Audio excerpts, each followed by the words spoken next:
होता आणि समर्थांनी ठरवलं की आता इथंच मुक्काम करायचा. आपल्या सोबतीनं सांगितलं की जागा स्वच्छ करायची आणि ठरल्याप्रमाणे सगळ्यांनी जागा स्वच्छ करायला सुरुवात केली. काही मुलांना बाहेर हटवलं आणि ते बघितलं एका गुलाखाने आणि गुलाखी धावत गावच्या त्या पाटलाच्या घरी गेला.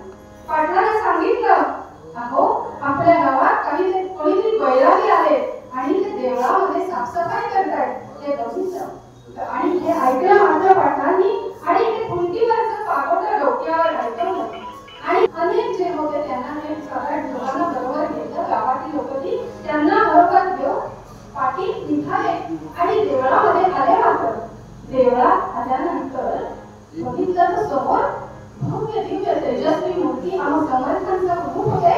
तपश्चर्याला ते दिव्य रूप तयार झालेलं ती तेजस्वी मूर्ती बघितली आणि यांच्या माना मात्र खाली लावला. कसे होते समर्थ? भव्य तेज सुंदर मूर्ती रामस्मरणी करते भिक्षा उदासीन होईन जेव्हा रामदास म्हणे तेव्हा. अशी समर्थांचे सुंदर पिळदार शरीर, उंच भव्य गोलपान अंग शरीर यशवी ते बघितलं मात्र आणि यांच्या सगळ्यांच्या कारण त्यांची करारी नजर बघून त्यांना भीती वाटली. त्या भीतीनं माना आपल्या खाली लावल्या गेल्या, नजरा खाली लावल्या गेल्या आणि समर्थ त्यांच्याकडे पाहताय. काहीच बोलले नाही, फक्त म्हणाले या बसा. समर्थांनी धाबडी टाकली होती, त्या धाबडीवर समर्थ बसले. त्यांच्या आजूबाजूला त्यांचे शिष्य चौकी बसले आणि त्यांनाही बसायला सांगितलं. त्या पाटलांना मात्र कळून चुकलं की आपली केवढी मोठी चूक झाली आहे. ते स्वच्छ केलेलं मंदिराचा तो सभामंडप बघितला आणि आपलं चुकलं की भावना जागृत झाली. समर्थांना म्हणाले, चुकलं आमचं. समर्थ म्हणाले, ठीक आहे तुम्ही बसा म्हणाले, पण हे मात्र कसे बसले? उघडे होऊन बसले. कारण शास्त्र सांगतंय गुरुणाम सन्निधौ तिष्ठे सदैव विनयान्वितः. नेहमी गुरूंच्या समोर कसं बसावं हे त्यांना माहिती होतं. विनयानं तिथे उघडे होऊन बसले आणि आता समर्थांच्या डोळ्याला डोळा काही मिळवे ना, त्यांचा नजर काही कळवे ना पाटलांना. समर्थ काहीच बोलले नाही आणि आता समर्थांनी त्यांच्याकडे बघितलं.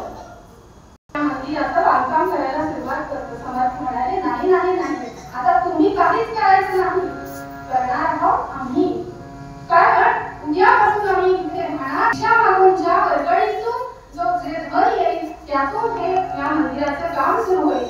आणि कारण प्रत्येक माणसाने जर भिक्षा दिली तर त्यांना हे मंदिर हे दैवत आपलं वाटेल. आणि असं म्हणून समर्थांनी दुसऱ्या दिवसापासून तिथे उपासनेला सुरुवात केली. गावामध्ये फिरावं, सकाळी स्नान काकड आरती वगैरे करावी आणि गावामध्ये घरोघरी जाऊन भिक्षा मागावी.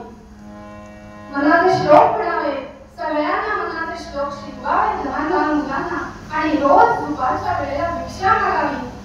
रोज भिक्षा मागताना प्रत्येक घरोघरी जाऊन प्रभाते मनी राम चिंतित जावा, पुढे वैखरी राम सदा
मोठा वाडा होता.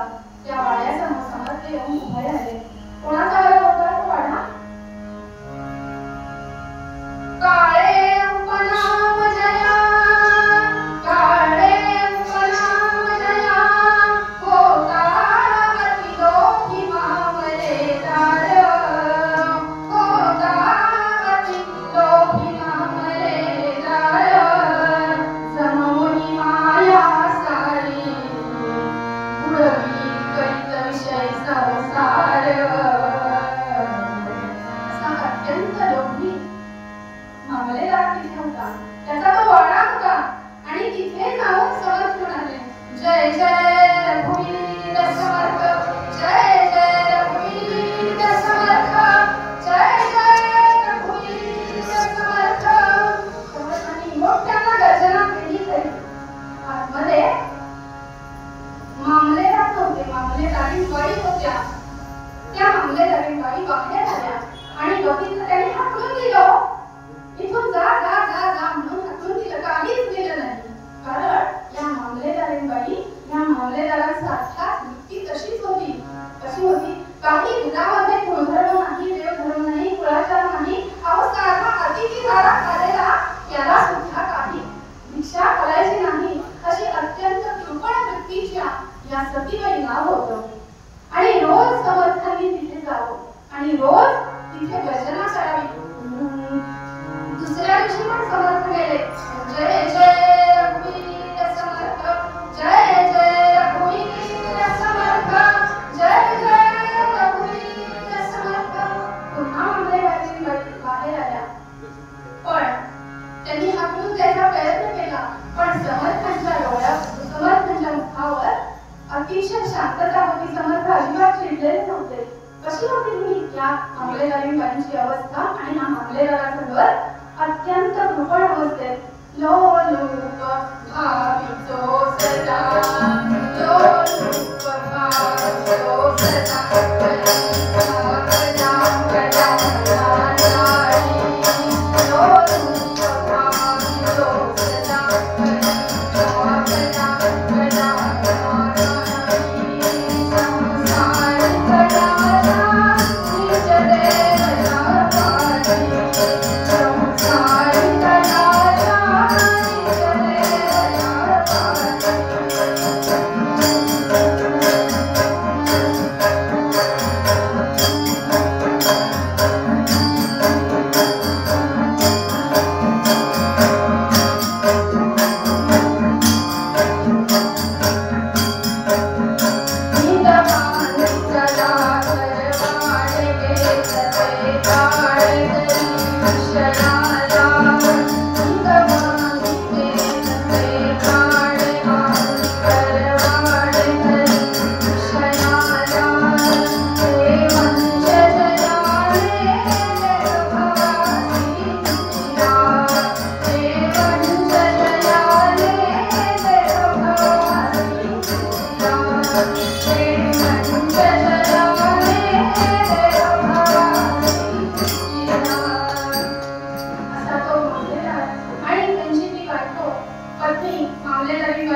या नामानेच या संपूर्ण संसारामध्ये जड जीवांचा उद्धार होतो आणि तुझ्या नामाला अभद्र म्हणतील. मंगल हे प्रभु नाम जगतिया मंगल हे प्रभु नाम जगतिया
मंगल हे प्रभु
ऐकायला तयार नाही, पुन्हा दुसऱ्या स्वारी हजर झाली. मोठ्यांना गर्जना करतात, जय जय रघुवीर समर्थ, जय जय रघुवीर समर्थ, जय जय रघुवीर समर्थ. समर्थ जोर जोरात गर्जना करतात, मनापासून तिच्या अंतरंगात प्रवेश करण्याचा प्रयत्न करतात. तिच्या अंतरंगात परिवर्तन व्हावी ही इच्छा बाळगून समर्थ जोर देत आहे. पण तरी सुद्धा ही मात्र काय करत होती त्या दिवशी, आपली पोथरी शेणानं आणि मातीनं त्या पोतेऱ्याने सारवत होती. आजकाल शेण, माती, पोतेर हे सगळे शब्द कालबाह्य झाले आणि हे शेणा मातीनं ते पोतेर घेऊन ती सारवत होती पोथरी आपली. ती कानावर गर्जना पडली मात्र आणि आता मात्र तिचा संताप मनावर झाला. हिनं काय करावं ते पोतेर घेतलं आणि असं जोरात भिरकावलं की बाहेर उभ्या असलेल्या समर्थांच्या छातीवर ते पोतेर विराजमान झालं. आणि समर्थ मनामध्ये हसतात, असं केलंच काय? अहो तेच अंतर्मुख झाले म्हणाले. तिच्या आजूबाजूला अनेक वस्तू पडलेल्या होत्या, त्यापैकी तिला एकही आपल्या अंगावर टाकता आली नाही. कारण तिचं अंतर्मन शैविकाराने बरबडलेलं आहे. म्हणून ते पोतेर घेतलं आणि आपल्या अंगावर टाकलं. हरकत नाही, या पोतेऱ्यालाही आपण स्वच्छ करू असं म्हणून समर्थ ते पोतेर घेऊन तिथून निघाले आणि कृष्णा नदीच्या तीरावर आले. मात्र कृष्णा नदीमध्ये स्वतःही स्नान केलं आणि त्या प्रवाहामध्ये ते पोतेर धरलं. नदीच्या प्रवाहामध्ये धरल्याबरोबर त्या पोतेऱ्याला सगळं रंध्र रिकामी झाली, स्वच्छ झालं. पुन्हा हाताने घासलं ते आणि ते पोतेर स्वच्छ झालं. आता काय झालं, इकडे सतीबाई बघत होती. कितीतरी दिवस झाले, 8-10 दिवस झाले, रोज हे समर्थ येते, हे साधू पुरुष येतात, मी रोज एवढी ओरडते आणि हाताने माझ्या पोतेर यांच्या छातीवर टाकलं तरी सुद्धा चिडले नाही. कोण बरं असावे ते विचार मनामध्ये करायला लागली. मात्र कारण इकडं पोतेर या धारेमध्ये स्वच्छ जसं होत होतं, जशी माती शेण ते बाजूला होत होतं, त्या पोतेऱ्याची जशी रंध्र रिकामी व्हायला लागली तसं हिच्या अंतर्मनातले शरीर बाजूला व्हायला लागले. श्रोते हो, आणि हे बाजूला होत असताना अंतर्मुख व्हायला लागलं, चिंतन करायला लागली की का हा साधू पुरुष आपल्याकडे रोज येत असेल. आणि तिच्या मनामध्ये विचार चालू असताना समर्थाने ते पोतेर स्वच्छ धुतलं आणि ते उन्हामध्ये वाळत घातलं. हा तो धडका उन्हाने वाळला आणि तो धडका घेऊन समर्थ आपल्या मुक्कामी पुन्हा आले. संध्याकाळ झाली. आता उद्याच्या काकड्यासाठी काकडे काही नव्हते. मग त्या धडक्याचे त्यांनी तुकडे केले, चिंध्या केल्या. त्या चिंध्या हळूहळू त्यांनी त्या वळायला सुरुवात केल्या. संध्याकाळ होऊन गेली, 3 तास झाली आणि तिकडे काय झालं होतं, सतीबाई दिवसभर तोच विचार चालला होता. काय होणार, हे रोज का नाही येत असतील आपल्याकडे. आणि बगीचा आतमध्ये गेली, देवघराकडे लक्ष देत गेलं. देवघराचा दरवाजा उघडला. बघती तर काय ती अवस्था, सगळी जाळ्या जळमट झालेली आहे. आतमध्ये प्रवेश केलाय आणि स्वच्छ करायला सुरुवात केली आहे. देवघर स्वच्छ करायला सुरुवात केली. जसं देवघर स्वच्छ होत होतं तसं तिचं अंतर्मनही पालटत होतं. विचार दुकानचाच चालला होता.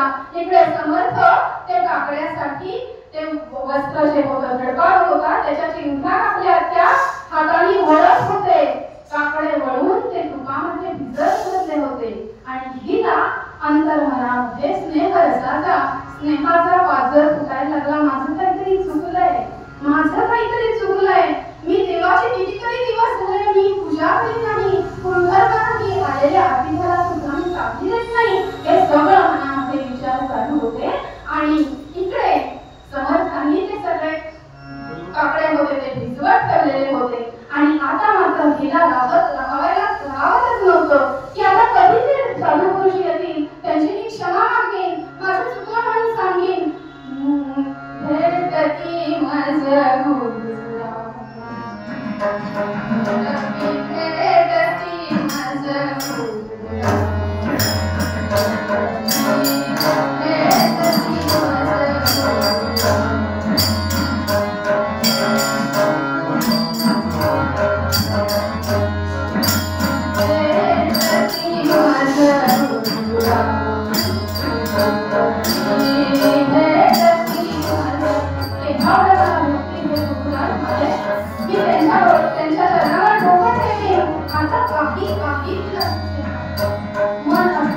तिचं दुःखी झालं आणि तशीच देवामध्ये ध्यानस्थ बसून तेव्हा माझं परत सुरू झाले आणि किती दिवस झाले तुझी पूजा केली नाही, अर्चा केली नाही आणि रोज मी त्या साधूचा अपमान करत होते. आज का मी पोटाला फेकून मारलंच ना, तेवढी माझी चूक झाली. हे मनामध्ये चालू असतात विचार. संध्याकाळ झाली, अहो रात्र झाली. समर्थ इकडे दुसऱ्या दिवसाची तयारी, रात्र झाली आणि पहाट झाली. 3 वाजले की देवासमोर बसून डोळ्याला डोळा लागेना विचार तोच सतत चाललेला आहे. किती दिवस झाले आपल्याकडे एक साधा माणूस अतिथी आला नाही, त्याला मी भिक्षा घातली नाही, कोणाला अन्न खायला घातलं नाही, जो येईल त्याला पिडीस करून हाकलवून लावलं. मनात विचार हा चाललाय, तसाच डोळा लागला. मात्र 3 वाजले. समर्थ पहाट झाली. समर्थ आपल्या सत्यानं घेऊन कृष्णा नदीच्या तीरावर स्नानासाठी गेले. स्नान करून आले. आता काकड आरती करायची. काकड आरती करायची म्हणून मंदिरामध्ये आले. काकड्याची तयारी आपल्या दिवशी केलेली होती. रामरायाचा काकडा आवडतो आणि इकडेही देवापाशीच बसलेली आहे ध्यानस्थ. पहाट केव्हा झाली तिला कळलेही नाही. काकडा सुरू झाला. काळ पहिली गोपाळी राम सर्वांगी सावळा हे मंगलंकार सर्वांगी सावळा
शेवटचं पद आरती म्हणायची होती म्हणून ते काकडे घेतलेले होते भिजवलेले ते सगळे काकडे समर्थांनी आपल्या सोबतीच्या सगळ्या शिष्यांना दिले आणि काकड आरती सुरू झाली. सगळीकडे मोठा आवाज येतोय आणि काकडा सुरू आहे. मान्य करा देवा आता काकडा झाला, आता काकडा झाला.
स्पर्शात सुद्धा इतकी ताकद असते संतांच्या.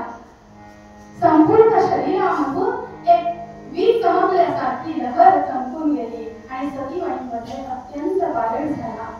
सतीबाईंच्या कानामध्ये श्रीराम जय राम जय जय राम एकच फुंकर मारली मात्र आणि ती फुंकर मारलेली नामाची फुंकर चित्तामध्ये जाऊन ठसली. आणि तेव्हापासून सतीबाईंचं अखंड नामस्मरण अखंड साधना उपासना सुरू झाली. या सतीबाईंना समर्थांनी शहापूरचं मठाधिपती केलंय. हा एवढा बदल संतांच्या सानिध्यात होतो आणि संतांच्या सानिध्यामध्ये आपल्याला आपलं जीवन पासून भगवंताची प्राप्ती होते. आणि म्हणून त्यासाठी ही पर्यंत पोहोचायचं असेल तर काय केलं पाहिजे? अहो पूर्वपदामध्ये समर्थ तुकोबा आहे. अगदी चपखलपणे काही करू नका, फक्त संतांच्या मागोमाग जा असा उपदेश तुम्हा आम्हाला सर्वसामान्यांना करताय. अहो रेड्याला नाही का ज्ञानोबा माऊलींनी फक्त उपदेश केला मात्र अहो रेड्यासारखा जड जीवाचा सुद्धा उद्धार झाला.